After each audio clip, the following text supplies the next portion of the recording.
Mr. Speaker, House Republicans are committed to conducting the necessary congressional oversight of President Biden's administration. That's why we have initiated a formal impeachment inquiry into the president. Because bottom line, Americans deserve to know what the office of the vice president and now president, that it's not for sale. According to the House Committee on Oversight and Accountability, evidence reveals that President Joe Biden knew of, participated in, and directly benefited from his family cashing in on the Biden name. Through evidence uncovered in financial records, wire transfers from foreign entities, emails, testimony from credible IRS whistleblowers, texts, and transcribed interviews with the Biden family associates, the evidence paints a clear picture. During President Joe Biden's time as vice president, his son, Hunter Biden, sold his father as, quote, the brand, to reap millions from oligarchs in Kazakhstan, Russia, and Ukraine. The family even began working with the Chinese entity during President Biden's time as vice president.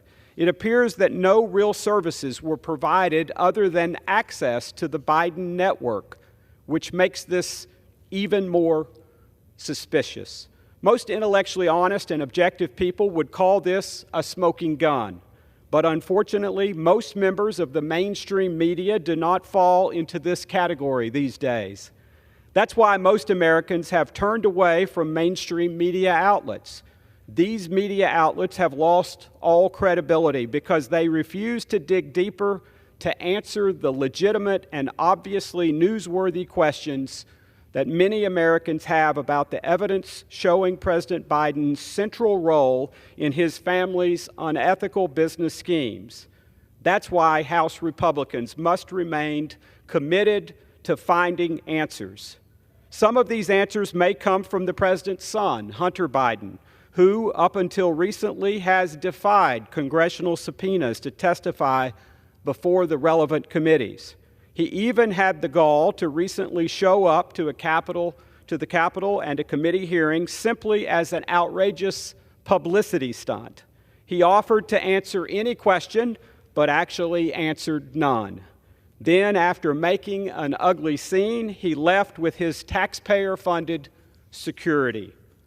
The Tennesseans I represent in Congress deserve transparency. They deserve to know what qualifications Hunter Biden had to serve on the board of the scandal-ridden Ukrainian oil company Burisma. They deserve to know who was purchasing Hunter Biden's artwork and why. Because after all, we know Hunter Biden isn't an artist producing works worth hundreds of thousands of dollars that he's receiving. What's most unfortunate about House Republicans' work to uncover this evidence is that not a single member of the Democratic Party has joined us. This is about doing what's right on behalf of our nation and about defending our Constitution. It is our constitutional duty to find out whether the president has committed an impeachable offense. We will leave no stone unturned. No lead or shred of evidence will be left behind.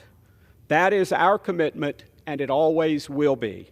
We are committed to finding the truth, delivering accountability and transparency to the American people, and we are committed to the Constitution of the United States of America above all else.